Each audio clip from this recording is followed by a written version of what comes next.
15 సంవత్సరాల నుంచి మాత్రం చాలా ప్రాధాన్యతగా ముందు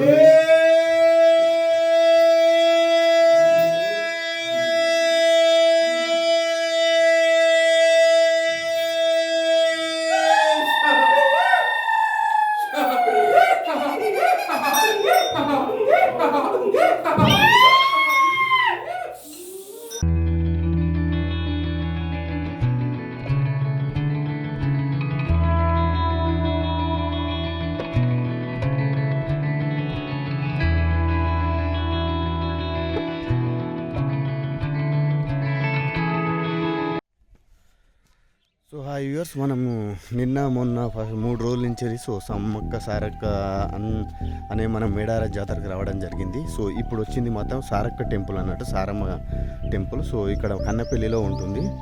మనము బయలుదేరే ముందు మాత్రం కంపల్సరీ ఇది చూసి కొద్దిగా వివరించి చెప్దాం అనుకున్నాము, కానీ మనకు తెలిసిన విషయం వరకు మాత్రమే మనం చెప్దాము. సో ఇదే అండి సారలమ్మ టెంపుల్, చూస్తున్నారు కదా. సో మనకి ఎన్నో ఎపిసోడ్లు కనిపించవచ్చు, కానీ కన్నపల్లి నుంచి మనకు డిపార్ట్మెంట్తో సహా మనకు ఉన్నటువంటి ఇక్కడ అధికారులు మనకి ఇక్కడ సారలమ్మని తీసుకురావడం జరుగుతుంది గద్దల మీదకి, సమ్మక్క పున్నాలు. సో చూస్తున్నారు కదా వ్యూవర్స్, మనము సమ్మక్క సారలక్క అంటే మనకు చాలా వరకు మేడారం రావడం, మేడారంకి వచ్చేసిన తర్వాత ముక్కులు అప్పచెప్పడం జరుగుతుంది. కానీ ఇక్కడ మాత్రం సో పగిడిద్దరాజు వలన సారలమ్మ గారి సో విశేషం అంటే మనకు ఉన్నటువంటి కన్నపల్లిలో ఉన్నటువంటి విషయం తెలుసుకోవాలండి. సో ఉన్నటువంటి సిబ్బంది కూడా వాళ్ళ యొక్క బాధ్యతాయుతంగా సో చూస్తున్నారు అయితే శుభ్రంగా చూస్తున్నారో సో ఉండడం జరుగుతుంది ఇక్కడ ఉన్నటువంటి సిబ్బంది వర్గం. సో మనము ఒకసారి టెంపుల్లోకి వెళ్ళి చూద్దాము. సో టెంపుల్లో మనకు దీనికి సంబంధించిన విషయాలు మాత్రం మనము చూడండి ఎంత మంచిగా ఉందో. ఇక్కడ పూజారుల చేత ఇక్కడ ఉన్నటువంటి వంశస్థుల చేత నిర్వహించబడుతున్నది. సో దానికి సంబంధించిన ఏ విషయమైన పర్లే ఒక దేవుడి గురించి, ఒక ప్రాంతం గురించి, ఒక విశిష్టత గురించి చెప్పాలంటే మనం మనసులో మనకు చెప్పే మాటల హక్కే లేదు. ఇక్కడ ఏంటంటే దానికి సంబంధించిన పురోహితులు లేకపోతే అక్కడ ఉన్నటువంటి చారిటబుల్ ట్రస్ట్ వాళ్ళ వంశస్థులు మాత్రమే తెలుసుకోవాలండి. సో ఇదే అండి మనకు నాంది పలికినటువంటి ప్లేస్ అండి. మనం ఇక్కడ ఉన్నటువంటి అయ్యగారిని అడిగి తెలుసుకున్నాము. సో సార్, మీరు ఇక్కడ ఉన్నటువంటి అయ్యగారా సార్? సార్ మీ పేరు సార్? మనకు ఇప్పుడున్నటువంటి యువతకు మన తెలుగు జాతీయాన్ని కాకుండా కూడా మన భారతదేశానికి ఆధ్యాత్మికంగా అంటే హిందూ ధర్మాన్ని నమ్మిన వారికి మనకి ఇది ఎక్కడి నుంచి చరిత్ర అనేది ఎంతవరకు అవసరం అనేది మీరు చెప్పగలుగుతారు?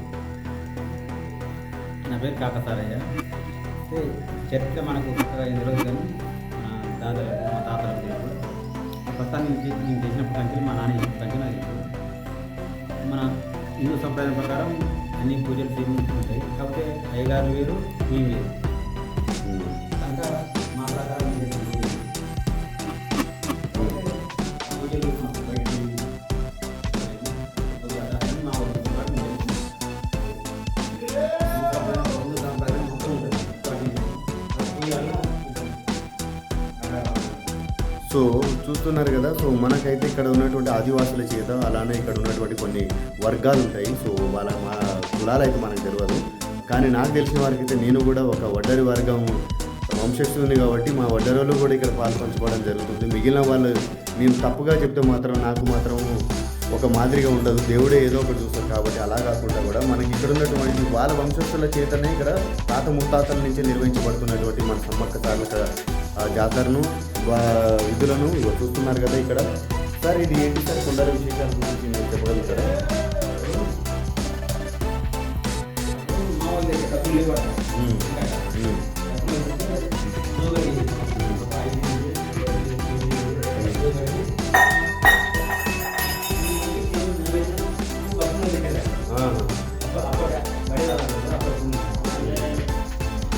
చూస్తున్నారు కదా మన రజాకారులకు ఏంటంటే మన ఇప్పటికి కూడా కొందరు జోగు అడుగుతారు కదా. మన పార్వతీ పరమేశ్వరులు మన రాజాన్ని నమ్ముకున్న వాళ్ళు వెళ్ళేటప్పుడు జోగు ఒక 4 ఇళ్ళకి అడుగుతారు కదా. సో అలాగా మనకు ఆ టైంలో ఉన్నప్పుడు జోగు కోసము ఒక నిల్వ ఇచ్చినటువంటి ప్రెజర్ అన్నట్టు కొద్దిగా మనకు నిల్వ ఉండి, సో మనం ఇంట్లో బియ్యం ఎట్లయితే ఒక 4-5 క్వింటాలు పెట్టుకుంటామో అప్పుడు వంట చేసి మనం ప్రసాదాలు పెట్టేదన్నట్టు ఇదే అన్నట్టు మన సారలమ్మ టెంపుల్. చూడండి ప్రతి ఒక్కరు మనకు ఇక్కడ ఉన్నటువంటి మేడారం జాతరకు వచ్చిన తర్వాత ఈడ మాత్రం చాలా పీస్ఫుల్గా ప్రశాంతంగా ఉన్నది. దాంతో చూసుకుంటే మాత్రం సో తల్లి బిడ్డలు సో మనకి ఎక్కడికి పోయినా పరే తల్లి సో ఎవరు కాదు ఎంతైనా పరే తల్లి తర్వాత బిడ్డ అంటారు. బిడ్డకు అందుకే అంటారు కదా ప్రతి ఒక్కరు మనం అదే మీరు మీ అయ్య చూపులో వచ్చేటప్పుడు తాత చూపులో వచ్చేటంటారు. కాబట్టి తల్లి యొక్క గొప్పతనం ఎంతుంటుందో తల్లి బిడ్డ కూడా గొప్పతనం అలానే ఉంటుంది. సార్ మీరు ఒకటి తెలుసుకోవచ్చు సార్, కొద్దిగా ఈ మూలంలో ఆడున్నటువంటి విగ్రహం పెట్టారు కదా కాటమరాజు. సో కాటమరాజు అంటే నాకు తెలిసిన వరకైతే కాటమరాజు మా గౌన్లలో దేవుడు. మాకు మొన్ననే ఒక వీడియో తీయడం జరిగింది. మన గౌడ్స్ మాత్రం చేయడం, వాళ్ళు కాళ్ళు పంచుకోవడం అనేది పోతారు పరుపుతారు చాలా పంచుకోవడం కార్యక్రమాన్ని కూడా నేను వీడియో చేయడం జరిగింది. సో చూస్తున్నారు కదా యువత మాత్రం ఈసారి మాత్రం ఈ 10-15 సంవత్సరాల నుంచి అది మాత్రం చాలా ప్రాధాన్యతగా ముందు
Hey!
వారి ఇంటర్వ్యూ మాత్రం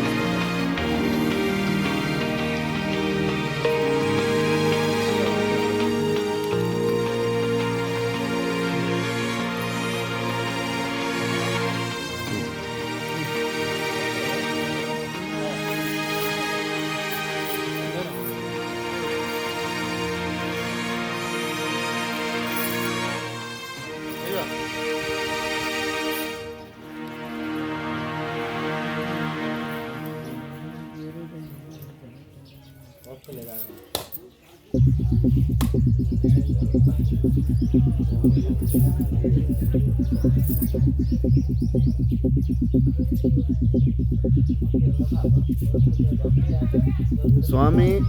సో చూస్తున్నారు కదా వ్యూవర్స్, మనం యువత అనేది ఈ కాలంలో మాత్రం ఎక్కడో షాపులల్లో ఏదో వ్యవహారాలల్లో అయ్యస్ ఆస్తులల్లో తాత ఆస్తులల్లో మాత్రము జోబులు బ్యాంకులో చేయబెట్టినట్టు ఏటీఎం పెట్టేసి ఎక్కడో ఉంటున్నారు. కానీ ఆ విధంగా కాకుండా ఇక్కడ చూస్తున్నటువంటి యువత బాధ్యత మాత్రం వాళ్ళు హిందూ ధర్మాన్ని నమ్ముకున్నట్టు మన జంపన్న వాగులో మునిగి అలానే అమ్మవారిని దర్శించుకొని ఇప్పుడు మళ్ళీ సారలమ్మ ఇంటికి వచ్చేసి కన్యాకపల్లిలో ఉన్నటువంటి దేవాలయాన్ని దర్శించుకోవడం జరిగింది. మా కరీంనగర్ బిడ్డలు. సో ఎవరైనా పర్లేదు, తెలుగు బిడ్డలైనా పర్లేదు, ఏ జాతి బిడ్డలైనా పర్లేదు, కడుపులో పెట్టుకుని చూసుకునే తల్లి మన సమ్మక్క తల్లి. కాబట్టి ఆ తల్లి గురించి ఈ యొక్క గురువు గారితో మాట్లాడదాము, తెలుసుకుందాం ఎక్కడి నుంచి వచ్చారనేది. కరీంనగర్ అండి మాది. చెప్పండి స్వామి, మీరు ఎప్పటి నుంచి వస్తున్నారు మనకు ఈ జాతరని? అలానే వచ్చే తరానికి మాత్రం మీరు కూడా వచ్చే యువతకు ఏం చెప్పగలుగుతారు? మన చెప్పు. మీరు స్వామిగా ఎప్పటి నుంచి నమ్ముకున్నారు? అదొకటి చెప్తే మనకు కూడా వచ్చే ధర్మానికి మాత్రం. చిన్నప్పటి నుంచి అమ్మవారిని నమ్ముకునే బతుకుతున్నాము. కుమ్రెల్లి మల్లన్న దయ, అమ్మవార్ల దయ, సమ్మక్క సారలమ్మ దయ వల్లనే బతుకుతున్నాము. చిన్నప్పటి నుంచి వస్తూనే ఉంటున్నాం. ప్రతి సంవత్సరము వస్తూనే ఉంటాం. పెద్ద జాతరకైనా కానీ మినీ జాతరకైనా కానీ ప్రతి సంవత్సరం వస్తాము, మొక్కులప్ప చెప్పుకుంటాము, తల్లిని నమ్ముకుని బతుకుతున్నాము. సో చూస్తున్నారు కదా వ్యూవర్స్, మన కష్టం వచ్చిందంటే ఏదన్నా పర్లేదు తల్లిదండ్రులకు గుర్తుకొస్తారు, ఆ తర్వాత దేవుడు గుర్తుకొస్తారు. ఎందుకంటే తల్లిదండ్రులు పెట్టకపోతే దేవుడైనా పెడతారని. కాబట్టి మరి ఫస్ట్ దేవుని నమ్మండి. దేవుని నమ్మితే దేవుడే అన్ని తీర్ల మనకు అన్ని తీర్ల తీసుకొస్తారు.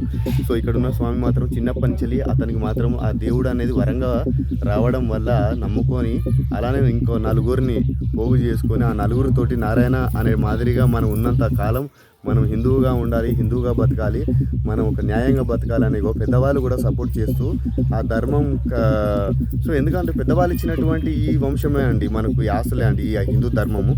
కాబట్టి ఈ అవకాశం ఇచ్చినటువంటి ఈ మన గురు స్వాములకు అలానే ఈ వారి యొక్క టీంకు ధన్యవాదాలు తెలియజేస్తున్నాను.